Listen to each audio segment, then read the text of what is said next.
พี่น้องครับพอเฮาใหญ่ขึ้นเฮาเติบโตขึ้นเฮาสิรู้สึกว่าเฮาอยากมี3สิ่งนี้ความสงบความสบายความธรรมดาเฮาเคยใช้ชีวิตผ่านผู้คนมากมายผ่านประสบการณ์มากมายหลายหลากชีวิตเจอปัญหาอุปสรรคนานานับประการ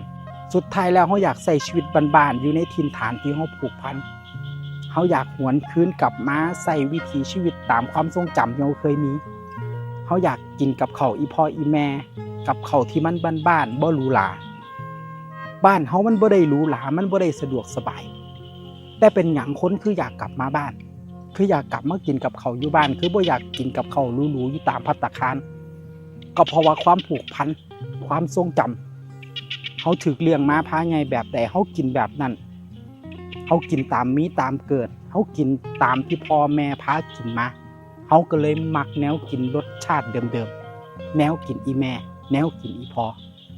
เฮามีวิถีผูกพันอยู่กับท้องไร่ท้องนากลับมายามใดก็ได้รับความสุขกลับไป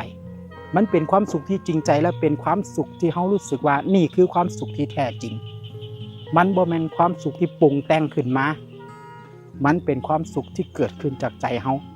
เกิดขึ้นจากความผูกพันเกิดขึ้นจากชีวิตที่เทื่อนึงเฮาเคยถูกเลี้ยงไว้น้ำทงไห้ทงนาเฮาถูกป้อนด้วยอาหารแนวกินที่มันบ้านๆแนวกินที่อยู่ในความทรงจำของเฮาตลอดมาพี่น้องครับนี่คือวิถีชีวิตที่เฮาจำจดจำจ่ออยู่สุดท้ายแล้วเฮาก็เลือกสิ่งนี้ในเมื่อสุผู้สุคนบ่สามารถหลีกหนีความเป็นจริงที่เกิดขึ้นกับชีวิตของเจ้าของได้เฮาก็ต้องปรับตัวปรับใจอยู่กับมันให้ได้เรียนรู้ให้มันเป็นประสบการณ์ชีวิตเชื่อว่าสุคนเจอปัญหาที่มันเกิดขึ้นสิหน่อยสิหลายก็แตกต่างกันไปแต่เชื่อว่า